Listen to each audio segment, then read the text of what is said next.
నల్గొండ జిల్లా వేములపల్లి మండలం ఆమనగల్లు గ్రామంలోని ఎమ్మెల్యే బత్తుల లక్ష్మారెడ్డి జనం మాట పల్లెబాట కార్యక్రమాన్ని ప్రారంభించారు. జిల్లా కలెక్టర్ చంద్రశేఖర్, ఎమ్మెల్సీ శంకర్ నాయక్తో కలిసి 14 నూతన ఇందిరమ్మ ఇళ్లను ప్రారంభించి లబ్ధిదారులతో గృహప్రవేశం చేయించారు. అనంతరం గ్రామంలో పల్లె నిద్ర చేసి ప్రజలతో మమేకమై త్రాగునీరు, డ్రైనేజీ, సీసీ రోడ్ల సమస్యలను తెలుసుకొని వినతులు స్వీకరించారు. గ్రామాల అభివృద్ధి కోసం ప్రజలకు నిరంతరం అందుబాటులో ఉంటామని ఎమ్మెల్యే తెలిపారు.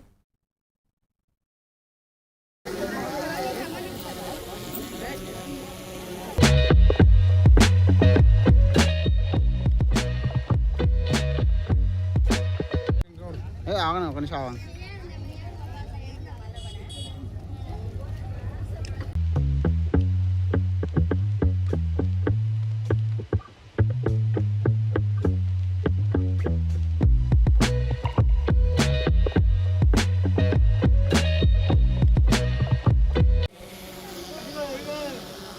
అక్క పైకి ఎక్కేను.